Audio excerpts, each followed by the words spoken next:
All right, boys and girls, today I'm going to show you how to change out your parking brake cable here, hopefully. I started filming this a few times because I had no idea how to remove it. Now I have somewhat of an idea, still not quite sure, but I've read about it, haven't really seen anything in video format that actually shows me what's going on. So I'm going to be splicing in a few of the clips from the past when I had no idea how to get this thing off. And show you some of the wrong ways to do it, but it also shows you some of the different parts of the system. So if you want to see those, it could be helpful for that. But I'm going to try to show from the beginning the right way, perhaps. Starting with a quick here's why we're doing this. My axle is fused into my hub and I cannot remove it. And so after taking this off, I realized that there is a component coming right out of here that is that parking brake. On the back of the new hub, you can see that that is right here. Easier to see on the old one that is still hanging up here. This is a metal tube that goes into your hub, and this part is supposed to be able to come out, I thought. So I was pulling and prying and trying to get it out. I never could. You'll see that I knocked this piece out later. I don't think this piece is supposed to come out. I'm not sure about that exactly. My new hub came with this already here. Now this piece was pulled out, so I had to push it in and twist it and get it back into that metal pipe.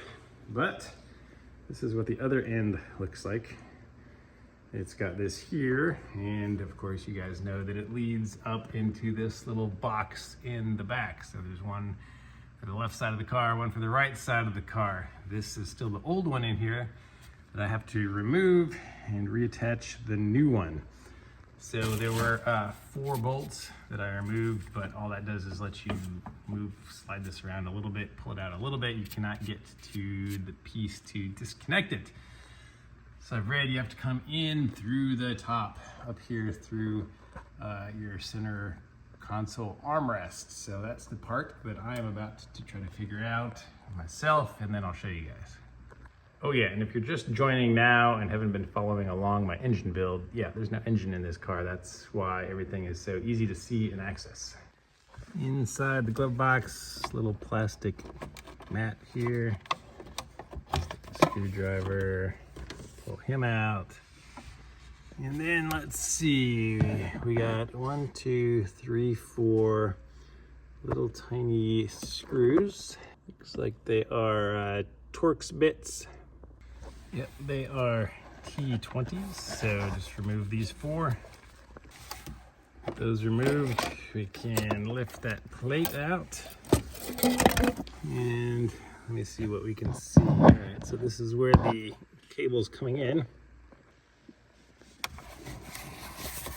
All right, so let's see. Oh, actually I can slide the cable up as the screen goes up, and it just pops right out of there. All right, so I guess I need to feed that one out, feed the other one in. I just realized that this one might be coming here and then wrapping around and going that way. So it might be the other side I need to disconnect. Now that I think about it, let me find out. Okay, I think I was right. I started trying to pull this one out, and I think that made the other one disconnect and come out. So now that they are both disconnected, this part is coming all the way out of the car and has the 2 ends. So I'm gonna go raise the car back up from underneath and investigate, because that'll be easier to see. All right, I'll try to show you what I'm doing here. So I got this in here. It's now coming out there like it should. And those guys in there. Oops, this guy got latched here. Let me feed these back through the holes.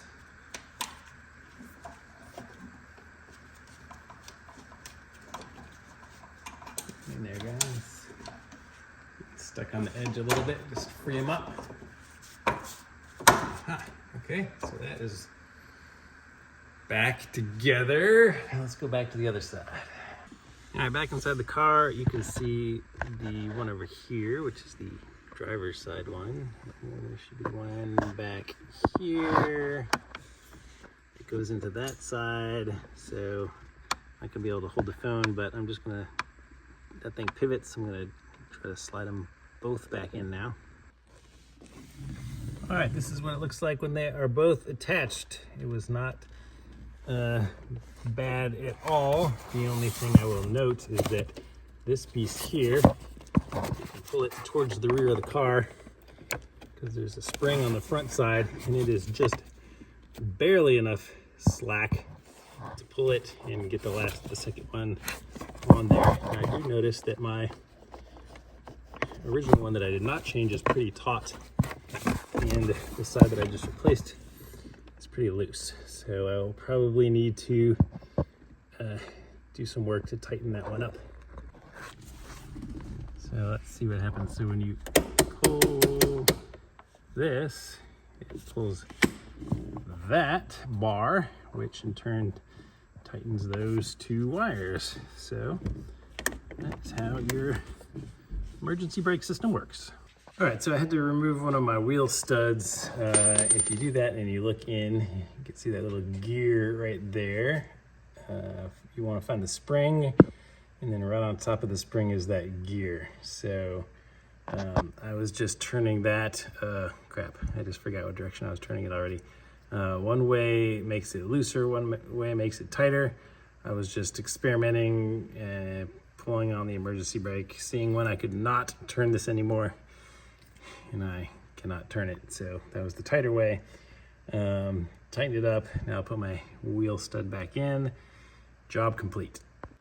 All right, there are no freaking videos out there anywhere on how to remove this handbrake or emergency brake cable from the hub so that you can get the hub all the way off.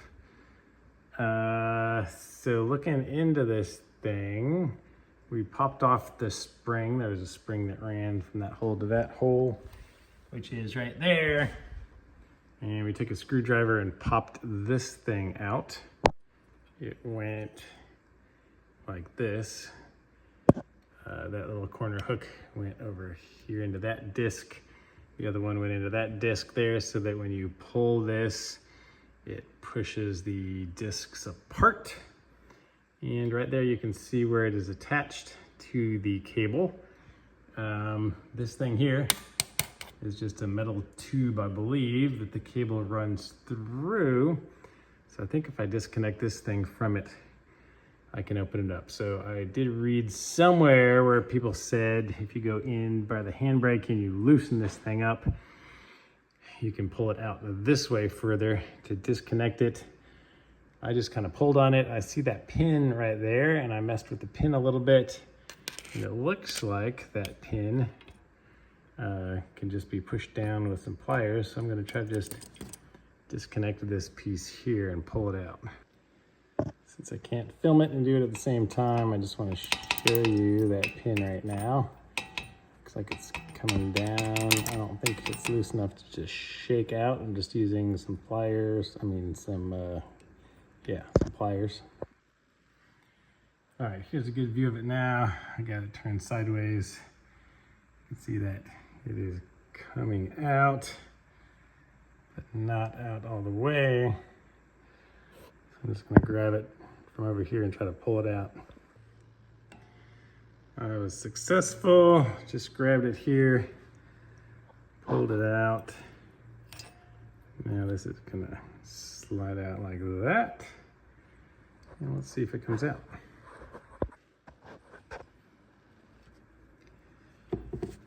Okay.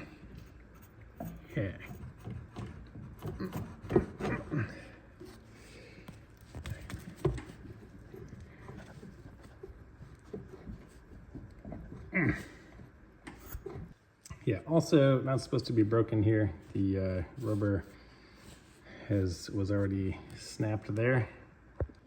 All right, I had to use my enforcers and grab this little chunk and pry it off because it was super stuck onto the tubing there. And now let's see if I can actually pull this out. All right, well, you can see that this rubber snapped in here and it's supposed to pull out. So I can either pull it really hard and bang on it, or probably get a pick and try to pick out some of this rubber to get it out. All right, well, I'm learning for you guys as usual. Apparently this is supposed to stay together as one piece, and this comes out. I got frustrated and stuck a screwdriver in there and banged on it, and this thing popped right out, as I guess it's supposed to. So this tube does not stay in there. It is part of the cable. Lessons learned. Now you know how to get it out.